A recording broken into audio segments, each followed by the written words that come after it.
Hello বন্ধুরা, শুভ সকাল। তোমরা সবাই কেমন আছো? আশা করছি সবাই অনেক ভালো আছো। আর আমি অতটাও ভালো নেই। আজকে হচ্ছে মানে কি আর বলবো, আজকে মনটা আমার খুবই খারাপ। তাও ভিডিও করতে চাইনি, কিন্তু তাও ভাবলাম যে না, তোমাদের সাথে শেয়ার করি। তো যাই হোক গাইস, সকাল সকাল উঠে আজকে তোমাদের দাদা ভাইয়ের জন্য এদিকে দেখো পুরি আর হচ্ছে ছোলার ডাল বানিয়েছিল মা। তো সেটাই সকালে সবাই মিলে খেয়ে নিলাম। আর এটা হচ্ছে মানে দুপুর টাইমে আর কি ভিডিও, তোমাদের দাদা ভাই যাওয়ার আগের ভিডিও। সত্যি কথা বলতে তোমার দাদা ভাই এসেছিলো পূজার মানে পূজা কাটানোর জন্য। তো পুজো এখন শেষ, এখন সে চলে যাবে তার কাজে।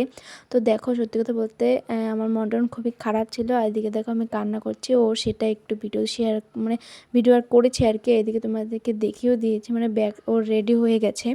তো আর খাওয়া দাওয়া করে এখন বের হয়ে যাবে। তো আমার মানে খুবই খারাপ লাগছে, কারণ বিয়ের নতুন বিয়ে হয়েছে। তো আমি সেইভাবে এদিকে কিছু বেশিরভাগ চিনি না। আরও যদি পাশে না থাকে তখন তোমরা একটু বলো কতটা না খারাপ লাগে। তো কি আর বলবো, এখন কাজের সূত্রে তো বাইরে যেতে হবে, তাই না? এইভাবে তো মানে থাকলে আর কি হবে না। তো যাই হোক, নিজের মনটাকে সান্ত্বনা দিয়ে তোমাদের দাদাভাইকে যেতে দিলাম। তো কিছু করার নেই, তাই না? এইভাবে থাকলে তো আর হবে না, যেহেতু আমাদের বাইরে মানে বাইরে কাজ করে আর কি। তো কিছু করার নেই। তো যাই হোক, দুপুরে মানে ও 2টার সময় যাবে, তো খাওয়া দাওয়া করে ওকে মানে ও যাবে আর কি। তো সেই কারণে মায়ের দিকে দেখো মাছের তরকারি আর পটলের পোস্ত রান্না করছে। তো বাই।